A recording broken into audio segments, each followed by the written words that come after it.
Welcome, everyone, to the Talkin Parks podcast. I'm Michael Lynn White, and we've got an exciting episode for you today because we are talking all things Wilderness Station. The Talkin Parks podcast is all about all the cool, fun things going on in Murfreesboro Parks and Rec. So let's go ahead and get started. I want to introduce our guest today, Mr. Charlie Walker. Thank you for being here. No, thank you for having me. This is really cool. I'm excited. So I love the Wilderness Station, and I know it's very popular, and a lot of people know about it, but we're going to talk about you, all the fun things that go on there in case someone is listening to this and has never been out there, they've never heard of it. So I'm very excited. Yeah, sounds great. So why don't you start out by telling us kind of what you do and how long you've been with Parks and Rec? Okay, for one, what don't I do at the Wilderness Station? True. Man of many hats here. So I've been working there for a little over 2 years now, but believe it or not, I only started there taking care of the animals. If nobody's been to the Wilderness Station before, we have over 15 different animals that we take care of in exchange for their work to communicate with the public and help teach a little bit more about conservation. And so I took care of the animals for a little bit, showed my interest for programming, and then a few steps I'm going to skip for now, and now I'm the director there. And we go from all the way to talking with kids and middle school children about how to conserve and protect their natural world, doing science projects, and just really enjoying nature.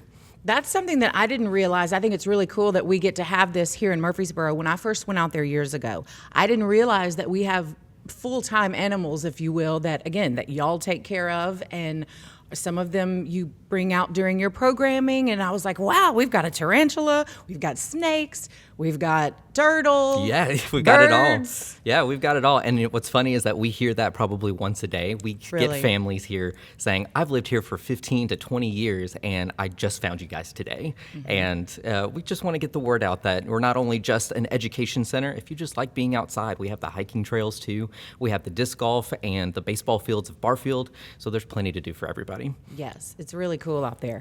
So I know at the Wilderness Station, y'all do tons of classes and workshops and events. And so I know a lot of them are popular. We recently had the Hummingbird Festival. That's always a very popular event. Let's talk about some of that. Yeah, so the Hummingbird Festival is really, really popular for the community. We are able to track the hummingbirds right before they go out to Mexico for migration.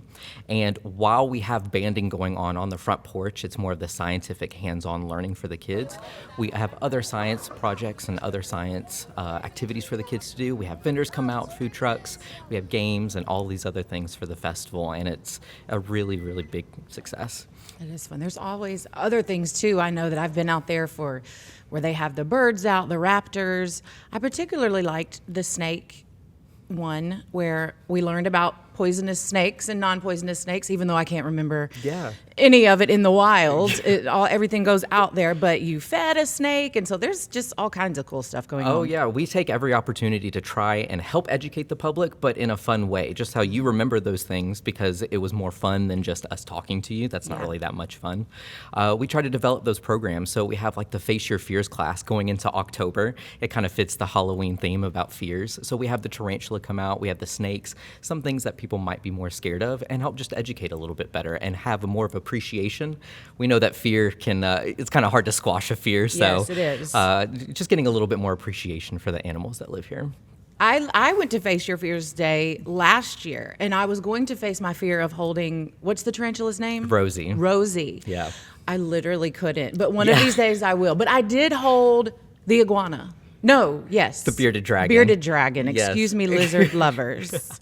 Yeah. So Gandalf, our bearded dragon, is quite fun. He's very chill, and he's a good segue into the reptile world because they're basically scaly puppy dogs, to be honest. Yes. So he'll just sit there as long as you feed him a blueberry or two. He'll do whatever you want. Well, I was a little nervous last time, but he was so cute. So the next time I do it, I don't think I'll be as scared. So he's going to go on your shoulder, is what you're saying? Yes. Yeah, I think so. absolutely. He was right here on my chest, which was fine for the moment, but we'll venture out. But that was really, really fun. And it's so cool that y'all have all that stuff out there. I still get excited when I go out to the Wilderness Station because my hometown didn't have that when I was growing up.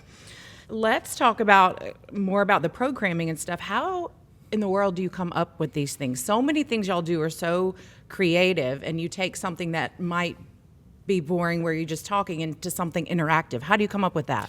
So it's not just me, it's a whole team. I have a fantastic team of programmers and educators, and we collaborate pretty much every quarter. So we take about a 3-month chunk. What is interesting? What could we think about doing just outside and engage people? What just gets people outside? And that's basically where we start off from. That's where our public programming comes from. And then we add craft components. We add the animals, because who doesn't love to see an animal? If it is for a class of some sort that is trying to meet a curriculum standard, think of like a school or a homeschool co-op. We look at our Tennessee Science curriculum standards and we see what can we hit in our own creative idea to help supplement the curriculum for some of the teachers around the area. Cool. And then when we talk about public programming, what's just fun? What do you take away from it? How do you get kids engaged? And that's basically where we start off, which is what's fun. Yes, it is very fun, and y'all are very creative, and I know that y'all have a good team out there. So here's what I want to know. Describe what your day is like. Because it's a lot. Yeah, it is a lot. I mean, one day I can be trimming a red-tailed hawk's beak and talons, and then the next day I am showing the bone structure of a turtle to kindergartners. I mean, there's just no in between. It's all aspects of different things. How do you know how to do all this stuff? How do you know how to trim a beak and whatnot? Lots of practice. Lots of practice. So yeah, definitely lots of practice, but. It's not just the animals that we take care of. You know, we're trying to incorporate more things just to get people outside. So we wanted to revamp the nature play area and have like our outdoor kind of nature playground and just get an inviting sense for kids. Maintaining the trail so that way it stays clean and safe for all the patrons that visit us. And we just incorporated the 2/3 mile hike on the Barfield Trail. And which is really, really cool. It's a nice grasslands trail if you've never done it before. That's a lot. Yeah. And, it's a lot to keep all of that running out there. So you have to have people that are passionate about it, know what they're doing. Yeah. That's really it, is the passion that drives it. Because when we see the patrons come and visit our park or visit our classes, and then they pull us aside and say, that was really great, or tell us something that you learned about whatever we were teaching that day, and you recall your favorite part, that's what keeps it going. Yeah, that's really fun. And y'all are always having fun out there. It's always fun to visit. Yeah, we just get paid to have fun. Yes, that's it. Something cool. And to trim beaks and feed mice to snakes. Yeah, that's the gross part of my job, but yes, we do that too.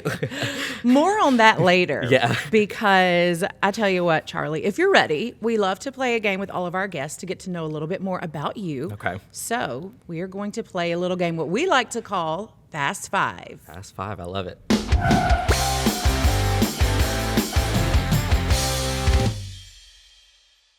Okay, so question number 1. What is your favorite animal? Favorite animal is the Virginia opossum. Okay, why Virginia? So, scientific little tidbit for you. The opossum is the only North American marsupial, but down in the South, we just say possum. Mm-hmm. Believe it or not, possum is the Australian version. So the Virginia opossum is really the scientific name for the possum that lives here in North America. Oh, I learned something every day. Yeah. I did know the marsupial part, but I did not know the rest. Yeah. How exciting. Okay, what is your favorite part of your job? My favorite part of my job, I would call it the whoa moment. It's when I am looking into a crowd of kids and I get to pull out an animal or I release a very cool fact and a simultaneous whoa comes out of the crowd. That's my favorite part. That's fun. What is the weirdest or grossest thing that you've had to do or that you've seen at your work? Okay, well, we do have animals, so cleaning up fecal matter is probably the grossest thing. But any given day, we train with our red-tailed hawk twice a day. And to train with her, we have to give her snacks and not meals. And what better way to have a snack than chopped up mice? So I have to chop up mice during my day and go train with our red-tailed hawk. Wow, that is pretty gross. Yeah, it's disgusting, actually. But why do we like gross things? And kids love gross things too. So I thought this question is perfect. Exactly, and that's why we have the snake classes too, because who doesn't love to see a snake just swallow a mouse whole? I mean, it's gross, but kids love it. Yeah, and it's nature, and it is what it is. Happens, yeah. I thought it was quite interesting. Yeah. What was your first pet? My first pet, it's kind of cliche, it was a dog. My first exotic pet is probably, right now I have at home a piebald ball python. So he is quite small. He's only about 2 years old, but he has half albinism and half regular pattern. So he looks kind of funky in his patterns. It's the one I've seen. Yeah. Yes, he's really cool looking. Yeah, half white and then like spots of like regular pattern. He's really cool. He is really cool. Okay, last question. What is your favorite flower, tree, or plant? Oh, you've asked the wrong question. I'm going to get so far into this, it's going to be boring. But Okay. lichen. Lichen is the coolest organism in the entire world. So it's these little moss-like beings on trees. When you go see a tree and you're like, oh, that's a weird green spot on the tree. It's actually a fungus and a bacteria that's a symbiotic relationship that help us know that clean air is around us. It's just a great organism. See, I knew when I came up with these questions, Yeah. I said, Charlie is going to like this. He's not going to say, oh, a daisy. Yeah, no. I knew you were going to have a No, good it's answer, something so weird, thank of you for that. course. It's lichen.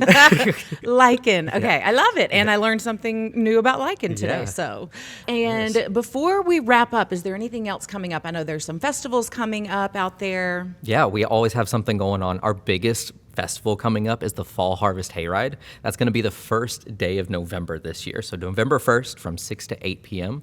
And it's a different way for patrons to visit the Greenway and enjoy a hayride, moonlit, and it's all done by Parks and Rec. We'll have live music, we'll have like a s'mores buffet kind of situation, yard games. It'll just be a fun time to play outside at the General Bragg Trailhead. Okay, and so as always, for more information, anyone can go to murfreesboroparks.com for their Absolutely. information or call the Wilderness Station. So, and all that will provide all of that information. But thank you so much. It's been a great time talking about the Wilderness Station, which I love. Yeah, thanks for having us. It's really cool. And thank you for watching. That's going to do it for us today on Talkin Parks. Thank you for the download or wherever you get your podcast, and we'll see you next time.